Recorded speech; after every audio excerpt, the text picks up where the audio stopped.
This essay example, as well as thousands of others, is available in text format on our website for free and without registration. Simply Google Ivy Panda Free Essays. Nokia Company Case Study.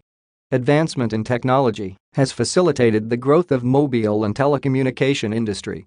The sector is dominated by leading world producers who depend on their operational management decision to remain afloat in the competitive industry. Some of international companies in the industry include Samsung, Nokia, Sony Ericsson, Apple's, and Google Android-powered phones.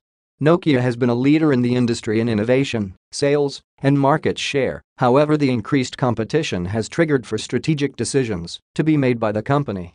Decisions are the driving force in any organization. The quality of decision that managers make give their organization direction and focus. The growth and competitiveness of an organization is influenced by the quality as well as acceptability of decisions made by managers at all levels. This paper analyses the strategic direction taken by Nokia Phone Company will also undertake a strength and weakness analysis of the company. Brief history of the company. Nokia is an international phone company with its headquarters in Finland. According to the company's website, the company currently enjoys a market share of about 37% and aims at increasing the market share to over 40% by the end of 2011. It has a strong brand all over the world. The company's positioning statement is technology connecting people. The company's headquarters are located in Kalaniemi, Espoo. Currently it has a total number of employees over 123,000 distributed in various countries. It has its presence as a selling point of full branch in over 120 countries. In the year 2009, the company was able to make a profit of €1.2 billion. This was over 10% than what it had recorded the previous year. The idea of the company was started in 1865. However, it became a telecommunication company in 1960s. Nokia vision, mission, purpose and value of its marketing materials. Nokia is one international company that has a simple and straightforward mission statement is connecting people. Its vision statement is our strategic intent is to build great mobile products. This vision statement has more focus on the phone section of the company as the main business segment that the company has. The main purpose of the company is our job is to enable billions of people everywhere to get more of life's opportunities through mobile. To ensure that the company fulfills its vision, mission and purpose, it operates under marketing values and principles. They include innovation, products development, respect for the people and respect for research and development projects. The current electronic market is fiancé and competitive. There are a number of players in the industry that calls for Nokia to keep changing its operating policies and strategies. It has to keep changing its approach to ensure that it remains competitive. The main competitors of the company include Samsung, Apple, and Sony Ericsson. To fight the competition, Nokia has engaged in a number of collaborations with other like-minded companies to ensure that it remains competitive. One of the recent strategic alliances that the company has made is strategic partnership with Microsoft to offer the company with the right software to compete effectively. The drive to remain competitive and offer high returns to the company has made the management to develop new strategies that will see it succeed. Review marketing performance.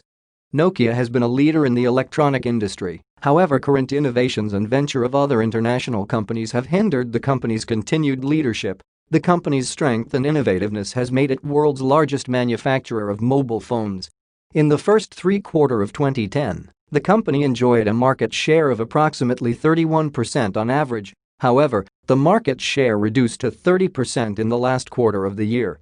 The drop of the market share can be attributed to aggressive marketing and selling approaches adopted by its competitors, mostly Apple Incorporated and Google Android-powered phones. The company is also diversifying rapidly in laptops, iPods and iPhone to enable it share a large market in the electronic industry. The results of 2010 were lower to those recorded in 2009 of 35% in the fourth quarter. So far, the marketing approach that the company has adopted is doing well in the markets. However, the trend is alarming and calling for something extra to be done if the company has to remain in the forefront of the market. Nokia has a positioning statement as connecting people. The statement is deeply rooted in the people whose the company aims at serving through its products. The positioning statement with a single grasp describes what the company is up to and what it aims at offering. One of the major weaknesses that the company's marketing campaigns have had is that they have been only inclined to advertising and selling of phones. However, the company has more products that it can use to increase its market revenue as well as sales. Another problem that can be seen with its structure is the presence of its research and development plants. The last quarter of 2010 say the company have research and development outlets in only 16 countries from its present countries of about 120. The representation of the research and development team is thus not a representative of the company's total presence. SWOT. Nokia's strength is ventured in its strong brand name that is internationally recognized. There is a wide recognition of these products in all parts of the world. The strength of the company is undoubtedly be engineered by its internal managerial mechanisms. In order to have a competitive edge in selling its product and services, it will be advisable for the company to take advantage of its ability to compete favorably with equal players in the market. The company's products are fitted with different features, and yet they are sold at an affordable cost. One weakness that Nokia is having a slow rate of products development. In the near past, the company has been producing products after other companies have invented them. It has become a company of copying technology instead of being a leader in developing the technologies. With globalization, the company has the chance of targeting international markets. It can expand its market share in other countries and improve its products to attain customer loyalty and retain it as well. The major threat facing the company is competition from other companies in the industry who seem to be more aggressive and are having consumer-targeted products. This has made the company shed some markets to these competitors. Scope marketing opportunities. Opportunities are positives that a company can utilize for its benefits. One of the most outstanding opportunities that the company has is growth in globalization. Opportunities for the company are dependent on both the internal and external assessment criteria of the company's profile of operation. Some of the underlying opportunities for this company about the macro environment are the diversification of its activities.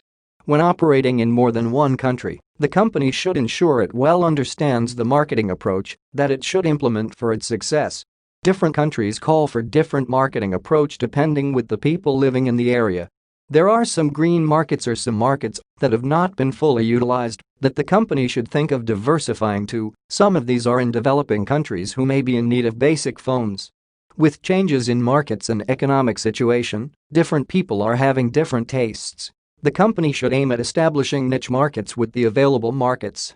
For instance, the growth of the youthful population can have a niche to have highly integrated phones that can perform different tasks. This should be in the areas that the company should be going. It should not shy off to take challenge from its competitors like Apple and Androids who are driving the market through innovations.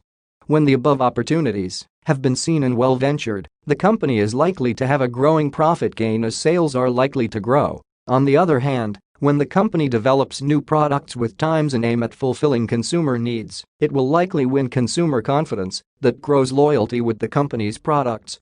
The viability of a new venture is dependent on how well the opportunity has been seen, tapped, and structures to venture in it have been developed. Other products that Nokia should consider. Although the market is saturated with customer-focused products, Nokia still can come up with other innovative products to grow its portfolio. An area that seems green and still not ventured in is solar-charged laptops. Many people today are using laptops in their day-to-day activities, however they are limited by the life of their batteries. Laptops are electronic gadget which must depend with a reliable source of electricity to be recharged. The company should think of coming up with policies and develop the products. The innovation of solar-based laptops should target countries with high potential in laptop markets and they experience large spells of solar energy. They should be fitted with photoelectric cells that allow self-charging when exposed to solar energy. When such products are developed, the company is likely to remain competitive in the electronic gadgets industry. Caribbean and African countries have not been fully utilized. The company can still venture in the markets and dominate them. In most of these countries, the company should look into low-income earners, thus it should provide phones and other electronic gadgets that fit these markets. Diversification to solar laptops and venturing more aggressively in Caribbean and African countries is in line with the company's mission, vision, purpose, objective as well as positioning statement. It will lead to an increased sales, increased profits as well as customer base. The net result is dominance in the electronic industry. This report on Nokia case study was written and submitted by your fellow student. You are free to use it for research and reference purposes in order to write your own paper. However, you must cite it accordingly.